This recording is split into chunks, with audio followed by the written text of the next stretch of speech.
Making a stained glass window or art piece is a lot of work, but it's also a lot of fun. So I'm going to be showing you every step of the journey as I work on a little something something for my sister. We're going to be looking at Tiffany style stained glass today. We won't be working with lead, so this process is a little bit more chill safety-wise than if you had to handle lead cane. Bear that in mind.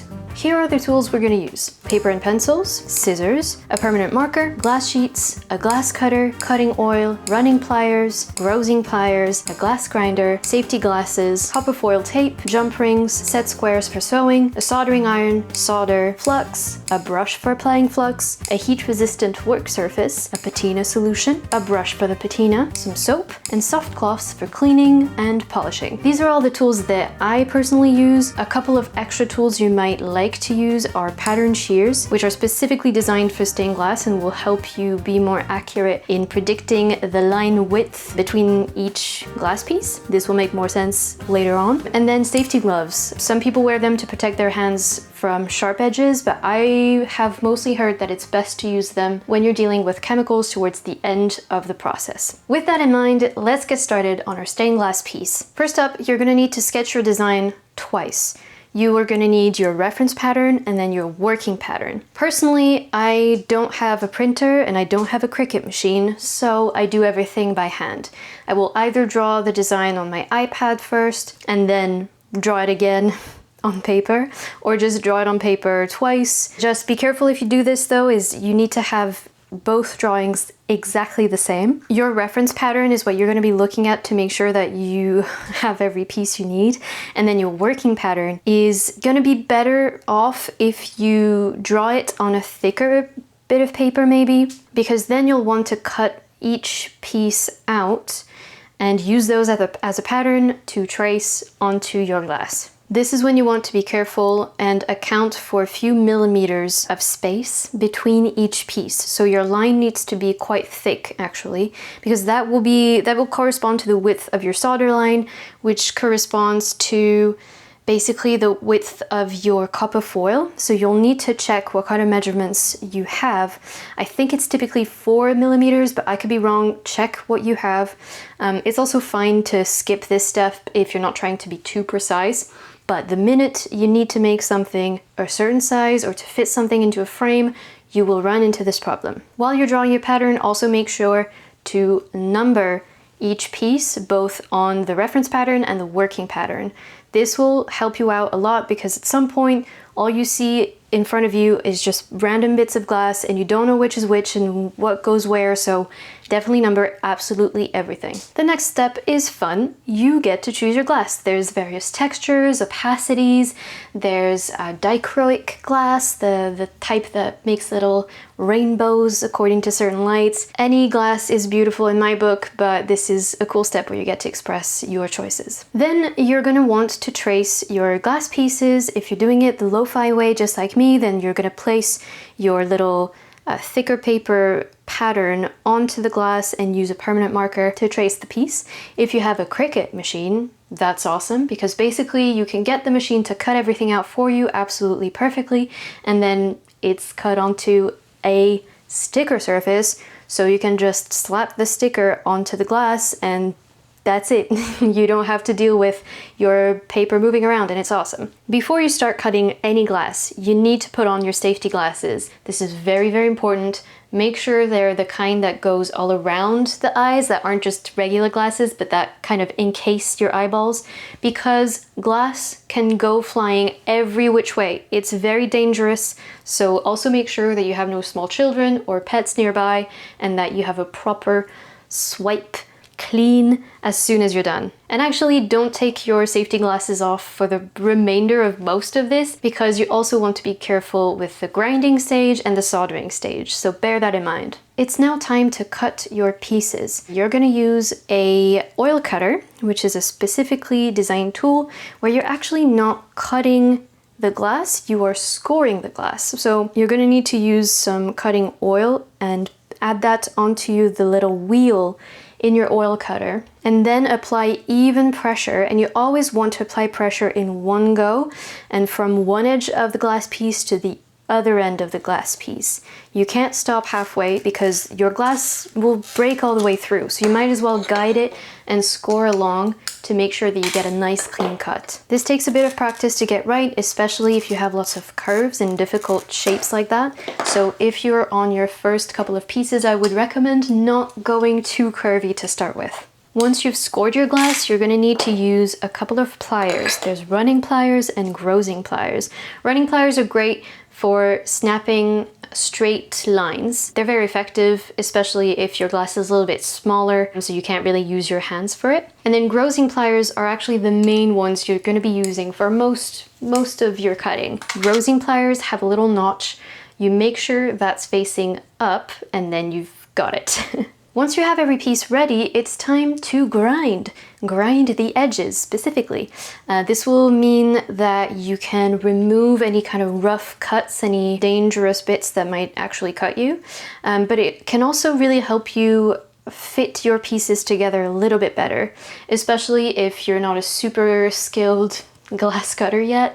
You might have made a couple mistakes, and so maybe you'll need to refine a couple of pieces to make sure that they fit together better, and the glass grinder is a really good tool for this. Once you've ground all of your pieces, you're gonna want to wash them. I personally use regular hand soap, a little bit of water, and that's it. But basically the idea is you want to remove any cutting fluids, any leftover marker traces, so that you can move on to the next step without any chemical interference. Once everything is clean, that's when you move on to foiling. So we're gonna use copper foil, and this is because you can't solder glass onto glass. You need a surface which will allow metal to rest upon. So that's why we're adding an adhesive copper foil along the pieces. This is kind of a fiddly process. You don't want to touch the adhesive too much with your fingers because that might make the adhesive less tacky. You also want to make sure that both sides of your glass are pretty much even. Definitely trim whatever bits don't overlap perfectly. When you have wrapped the copper foil over the whole piece, if there's a little bit that seems to poke out, you need to trim that, because although you might think it won't show, it absolutely will show. Oh, and another consideration is you really want to use black backed copper foil if you're going to stain your solder black. If you're going to stain your solder a copper color, then you can use copper colored copper foil. I'm saying copper a lot. But basically what most people do is they use a patina that makes their solder lines black, or maybe they leave it silver. I recommend using black backed copper foil because if you don't, you'll be able to see the copper color of the copper foil through the glass, and that can look a little bit jarring and a little bit like a beginner made this, you know? Alright, you have toiled enough. You have done all the work you can possibly do on each individual piece. So now it is time to assemble and arrange your pieces in a fashion that will allow them to come together. Yeah, so I'm using a kind of shitty, cheap cork surface here. This is not the best. I would recommend a better heat-resistant surface, but this is just what I have right now. However, it is quite nice to be able to stick things in, because that way you can kind of pin your design in place. I have found that for right angles, listen, first of all, you cannot eyeball a right angle, okay? You cannot do that. I have tried that before, it did not work. So I got set squares for sewing. I found that they were the best option, to be honest. They're kind of cheap and they're perfect because they lay flat on the surface, so you can absolutely fit the glass pieces in there, no problem. So I recommend those. Alright, so once you have placed everything just the way you want it, do not skip this step. You need to apply flux. Flux, I don't know what it is. It's a chemical, alright? It's a chemical. Yes, I do know what it is. It's something to remove something from the copper. But the copper needs to be altered in order to actually get the tin to stick to it. Don't ask me further questions, I don't know. But anyway, you need to apply flux. The flux I'm using is liquid. I have recently heard that gel flux is 1,000,000 times better. I don't know about that, but here's some hearsay for you. So you're going to want to apply flux quite generously across all of your lines. And then we move on to the soldering iron. Now, I happen to have a soldering iron that's very cheap. And I think I'm able to blame most of my soldering problems on this shitty iron. I personally find it very difficult to get an even line of tin, no matter how hard I try. And I think it's because I can't adjust the temperature of the iron. Everywhere online, everyone says you need to be able to adjust the temperature of the iron. So if you're gonna buy one, definitely invest in a proper, nice iron. Everyone talks about the Hakko. It's not really available in my country personally, but hey, if you can get it, if you can get your hands on it, at least try it out maybe. But this is what I have and it does work. A very important thing here is to add a bubble of tin between each piece before you try to do the whole soldering thing. So this is called tacking, I think, where you just want to make sure that every piece in your arrangement sticks together, because things move around, things love to move around. So at least you want to make sure everything's soldered together before you do the proper thing. So make sure there's enough flux, and then you can add a little bubble of iron or a little bubble of tin, and then you can get started on the proper soldering technique. There are loads of videos online on how to solder stained glass. Like I said, I really struggle with this step, so I'm not going to pretend I can give you good advice on this. However, I will say one thing. If you want to add jump rings, I have struggled with this step so much in the past, and then I found just a great tip online, which is to take a piece of glass that isn't part of your main thing, maybe just a little glass shoot from the pieces you've cut, slide it next to your glass project and use it as something to prop your jump ring onto, if that makes sense. It is so much easier because you're not trying to hold it every which way. It saves headaches, let me tell you. Listen, this is very upsetting news, but unfortunately, once you have finished one side, you also need to do the other side.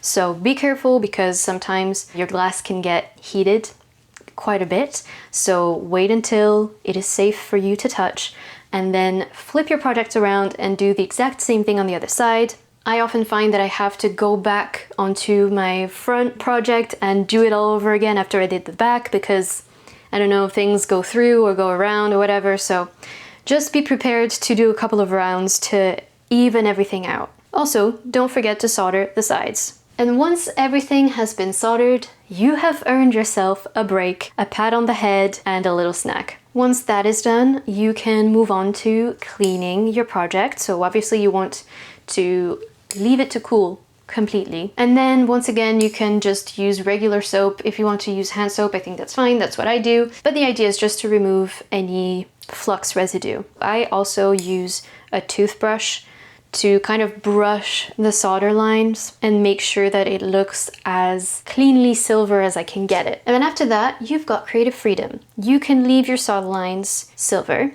or you can use a patina and then color the solder lines black or copper. I think there's a few different colors you can do. I typically do all of mine black, although I say black, but really it's more of a dark brown, which I actually find quite frustrating. I would love it to be like a deep black. I think some people are able to make that happen, but I don't know how. Anywho, I also use a toothbrush for this. I use a different toothbrush though. Some people like to use Q-tips or a special rag. That's up to you, get a feel for it, and then yeah. The only thing I'll say is a little goes a long way, else you'll see it's an instant transformation, it's a chemical reaction, so you don't need to do that much. And then, listen, everybody talks about the last step, which is polishing. I don't really know what this means. What do you mean polishing? I personally don't do anything after that. And here we are. You have made your first or third, I don't know your life, stained glass piece, and hopefully had a great time doing it too. So here we are. I made this piece based on my sister's channel's branding. Kind of made this for her. But my personal style is more figurative, with lots of witches and dragons and things like that. So if you're into witchcraft, feel free to subscribe, because that's what I'll be working on next.